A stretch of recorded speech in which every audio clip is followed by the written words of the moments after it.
happy Monday po sa inyong lahat. It's November 24. Malapit na po ang Pasko, isang buwan na lang. So, advance Merry Christmas po sa inyong lahat.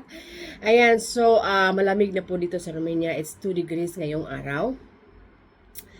And, meron akong gustong i-share sa inyo kasi mayroon tayong isang kababayan na papunta na siya next month. Ngayon lang daw niya naalala. So, ang tanong ni kabayan, kung dito daw ba sa Romania ay sobra-sobra yung oras ng trabaho. Which is, napakaganda po nito para sa may mga katanungan na ganito. Although, parang meron akong video na ganito or sinagot ko na ang tanong na ito. Pero siguro mga few months ago na, so i-refresh na lang natin. So by the way, shout out sa lahat. Alam nyo na kung sino-sino kayo. Shout out at maraming salamat sa tiwala at maraming salamat sa mga patiently waiting. Rest assured po na makakapunta tayong lahat dito sa Romania. Charis! In God's will, in God's perfect time. Ayan, so by the way, para sa mga bago dito sa akin channel, my name is Lisa. I'm from Philippines.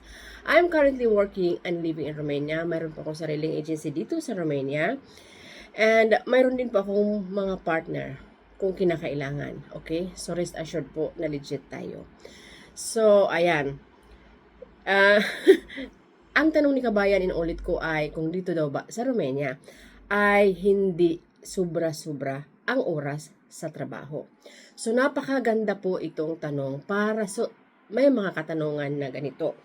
Actually po dito sa Romania, depende sa ating employer, depende sa bahay na ating dadatnan, okay? Depende kung ilan ang kanilang anak, okay? Usually po sa kontrata, ang nasa kontrata natin ay 8 hours ang trabaho natin sa isang araw, okay? 8 hours per day.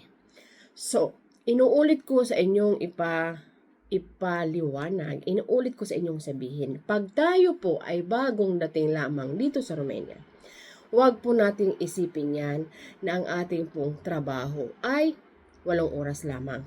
Kasi po dito usually, ina-apply yan sa mga residente na katulad ko. Okay? Sa may mga asawa na Romania na nagtatrabaho, ina-apply nila yan. Kasi bakit? Hindi na nila kailangan ng papel, hindi na namin kailangan ng papel pag ikaw ay isang residente na dito sa Romania. Okay?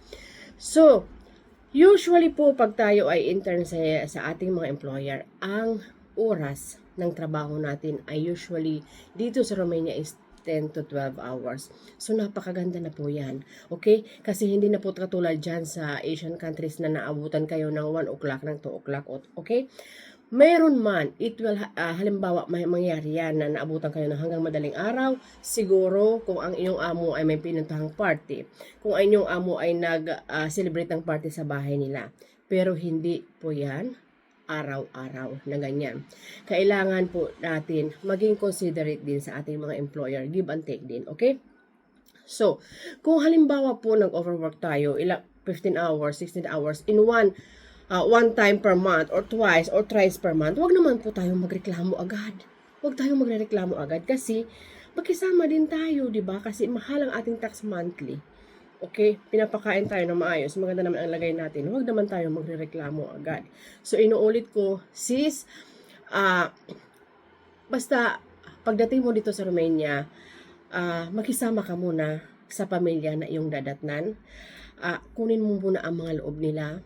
Huwag po muna tayong mag-demand agad na ganito ang gusto ko, ganito ang gusto ko. Huwag. Makisama po muna tayo. Kunin natin ang loob ng ating mga amo at pag-aralan natin ang sitwasyon ng pamilya na iyong napuntahan. Okay? Huwag po tayong magsabi, dahil 8 hours lang, dahil ganito. No. Huwag po tayo magdi-demand agad. Inuulit ko, nakikita ng ating employer ang ating sakripisyo. So, yun. Salamat at sana makatulong. Bye!